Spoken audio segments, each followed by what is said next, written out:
ரெண்டு கோட்ரு அண்ணா ஒரு ஃபுல் பாட்டில் விஸ்கி கொடுங்க. இங்க பாருடா, பொம்பளை புள்ள சரக்கு அவங்க வந்திருக்கு. வந்தா உனக்கு என்ன? అన్నా ఇదో ఫిష్ ఇవ్వా? అన్నా అదొక్కటే బతకడం కష్టం అన్నా. నేను ఒక్కనే అన్నా, బతుకుతాలేను.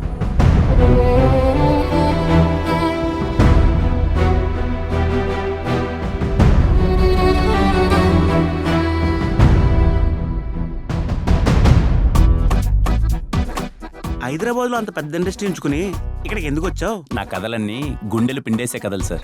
అవి తెలుగులో తట్టుకోలు. ఏం చదువుకున్నావు బాబు? జీవితాన్ని అంటే చదువు అబ్బలేదు అని చెప్తున్నాడు ఆంటీ. ఈవిడేంటన్నా తెల్లారే మొదలు పెట్టేసింది.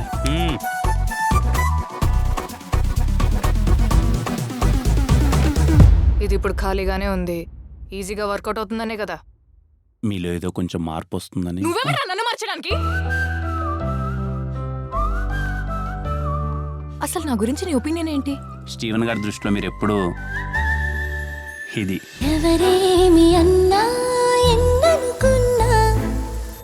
జీవితంలో ఎలాంటి అవసరం వచ్చినా దీన్ని ఎప్పుడు వదులుకోలేదు. ఇది మీకు ఇస్తున్నానంటే ఆలోచించండి, మీరు నాకు ఎంత ఇంపార్టెంట్. ఆ క్షణం అనిపించిందండి, మనమే చిరంజీవి కదా అని.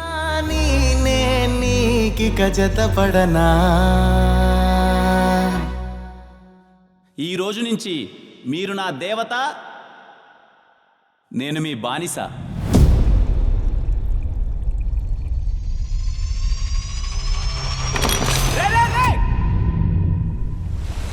నా మనసులో స్టీవెన్ తప్ప ఇంకెవరూ లేరు. నాకెందుకు అబద్ధం చెప్పారు?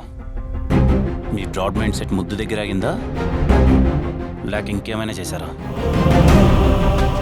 నా కళ్ళలోకి చూసి చెప్పండి. నేను వాడితో పెళ్ళి మాత్రమే కాదు, నా లైఫ్ మొత్తాన్ని ఊహించేసుకున్నాను. ప్రతి ప్రేమ కథ ఒకేలా ఉంటే చరిత్ర కూడా నచ్చదండి.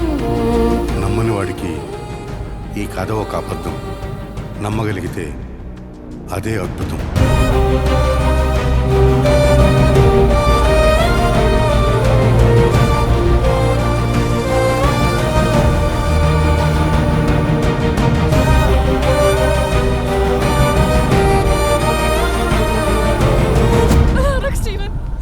అది ఊహించుకుంటుంటారే, తల పట్టేసినట్టుంది స్టీవెన్. కనపడకుండా నా గొంతునెవరో బలంగా నొక్కుతున్నట్టుంది.